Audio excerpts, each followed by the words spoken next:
Okay, we had another viewer question, and I appreciate the question, so keep them coming, guys. The question was, what are my top 5 mango varieties that I grow that I think have commercial potential? So, commercial potential to me means that it has a productive variety.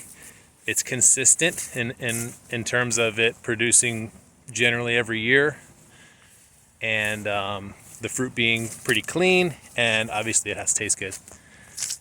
So I have a lot of varieties here. I have 60 varieties.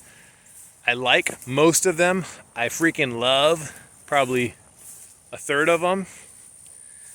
The ones that are productive, which is what answers that question of having some commercial viability. One of them for me is the sweet tart. This is actually the only year this tree has not flowered, and we are post-hurricane, so I think it's a recovery year for my sweet tart. But otherwise, very consistent, heavy production. Most people put it in their top 3 or top 5.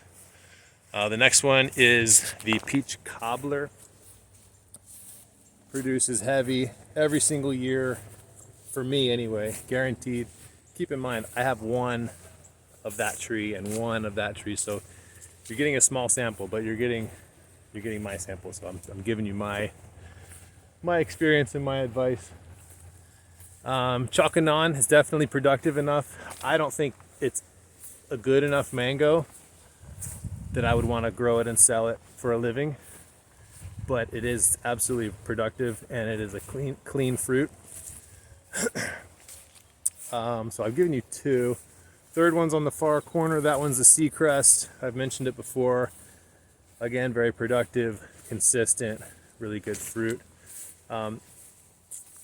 If I was going to do commercial production, meaning I was going to do acres of mangoes, though, I tell you a secret, I probably wouldn't even bother planting mangoes for ripe fruit. If I was going to be a commercial mango farmer, knowing what I know and seeing what I've seen, I would grow green mangoes. Trust me, there's a huge market for it. You eliminate a lot of your issues with growing fresh fruit because you get to pick them hard and green. They're easy to ship. They do have a good value, and you can pick everything whenever you feel like it.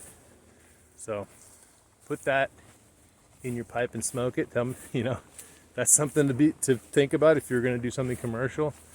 But anyway, back to the mango fruit. Another one that I would put on the list would be Honeykiss. This has been a heavy producer. It's a late season, so that can be a good or bad thing depending on where you are.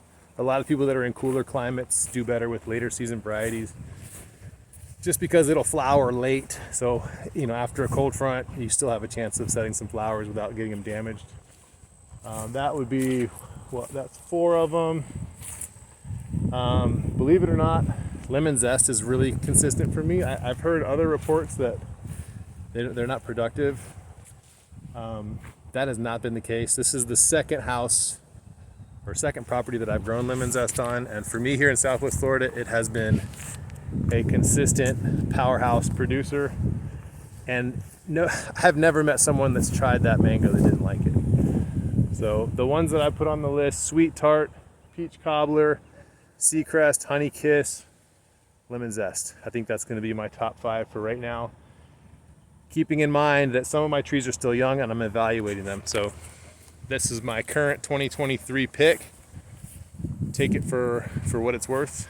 I do grow these trees. I've had them for quite a while, but I have one of each, and I'm in Southwest Florida. I'm in zone 10A. And I grow differently. I don't grow like everybody else. You can see this is not a monoculture. So keeping that all in mind, hopefully that answered your question. Thank you, and we'll see you next time.